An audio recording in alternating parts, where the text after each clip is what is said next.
presenting Drama on the High Seas.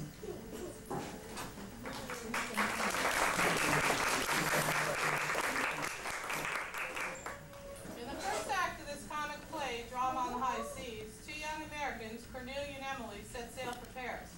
Both girls are certain that this trip is just what they need to show their maturity and become cosmopolitan.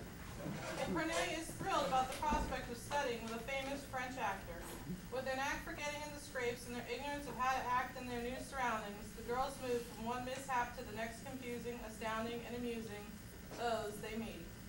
The scene is the interior of a cabin ship aboard the ship, the year 1923.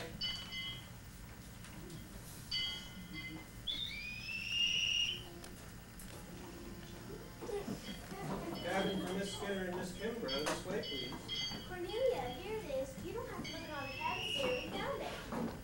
Now, Stuart, you'll show Miss Skinner where everything is, won't you? Yes, ma'am. And make sure you understand everything. Mother. This is the bath, miss. Cornelia, do you hear? That's the bath. And here it is. Bunks, they call them. So, see, Emily. I wonder if you ought to sit up and Emily down, or Emily up and you down. You'll find the wash basin over here, miss. See, Cornelia, this is the wash basin. I do wonder about these beds. Cornelia, who weighs most? You or Emily? I suppose you do, dear. Although I must say that he's very trim lately. It's nice to see who's in a baby fat. Mother! Just ring this bell if you need anything. Cornelia, where's your father? We've lost your father.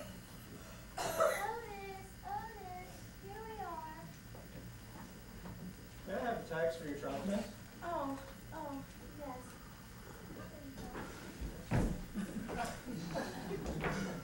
Otis, you must keep up with us. We only got a few moments to say goodbye to our baby. Keep up with you.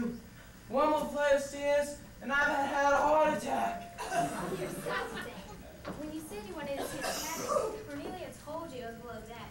What you neglected to mention was that we're so far below deck, it was actually resting on the keel. I'll start with the trunks right away, miss. Will there be anything else? Oh, no, thank you. That is all, Mother, isn't it? Cornelia, dear. Dip man, Cornelia, he's in business. Father! I'll start with the trunks right away. Which ones would you like brought up to the cabin, miss? Oh, all of them, of course. Cornelia, you don't want all of them just for 2 weeks of shipboard. Mother, how would you know? My crepe dress is in one trunk, and the shoes that go with it is in another, and All the trunks, Steward. Ship ahoy! Yes, sir. Yes, miss. Certainly.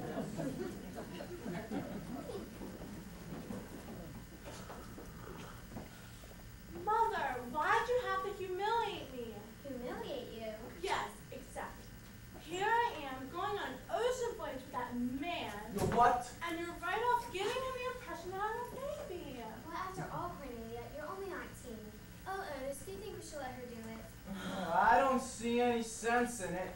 Here we are, you and I going to Paris, and Cornelia and Emily going to Paris on 2 different boats. What for? There's room on our boat, it's not a canoe. But me and Emily, we're growing up. We're maturing. You might even say we're becoming emancipated. Well, yeah, you might, but I wouldn't. It's my money, Father. I had to save it up. Emily saved up hers too. Well, they take money on our boat. They're taking mine. But it's more expensive. This may not be very stylish, but it's all our own. Great Scott! You haven't bought the thing, have you? Father, you know perfectly well what I mean.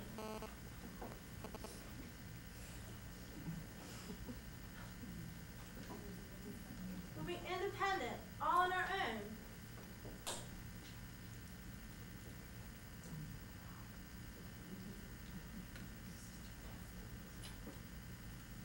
How like that? Cornelia, dear, don't be so dramatic. I'll turn the vents down for you. You'll be like this old tug gets out of the harbor. I know what this reminds me of. The tomb scene. Alas, shall we stay in this palace of dim night? Lady, come away from this nest contained in unnatural sleep. Otis, we haven't had time for Romeo and Juliet. And Father, I had to save extra for the lessons. Once we get to Paris, I'm taking acting lessons from the Monsieur de la Croix at the Comédie Française. Dear, I don't think you can sort of a strange friend. Didn't you take lessons from an American actor? Mother, there is simply no one in American theater today. Father, I don't count you. I know your tricks. Tricks? All ashore that's going ashore.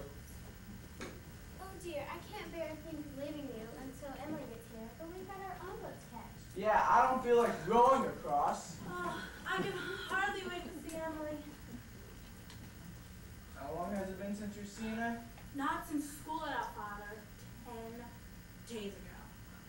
Well, I hope you don't find it too much changed. All the homies on board someplace got lost in that labyrinth out there. Emily! Emily!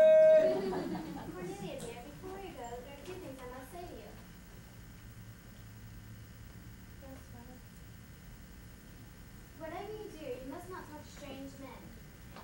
And do stand up straight and keep your shoulders back, so you'll look pretty. So strange men will talk to her? And, oh yes, I have a little present for you. You do? A going away gift, and very sensible too. Oh. See dear, a safety pocket. A what? For your old razor blades. You put your valuables in it. I'll show you. But the long strap, what is that for? Why to fasten it around your waist, of course. Mother, but it's so heavy. I might as well just wear a papoose. Unfortunately, you're not being faced with that alternative.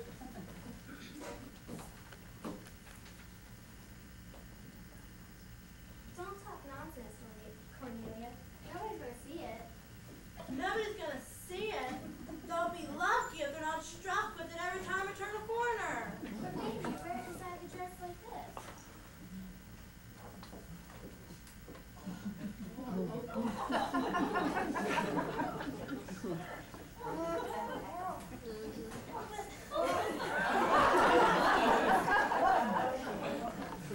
only safe way, I read the papers about these young girls being accosted by bandits and brigands. But conditions have improved since the Spanish Main. All that Emily's on board somewhere. Emily! Emily, can't go! But look at the boats. They'll think I'm a smuggler. But Cornelia, it's a necessary precaution. I want you to promise me you wear it all the time. No. No, Mother, please don't make me promise. Otherwise, I won't have a moment's peace about you. I can never face Emily. Good heavens, why not? With a beanbag bouncing around my dress.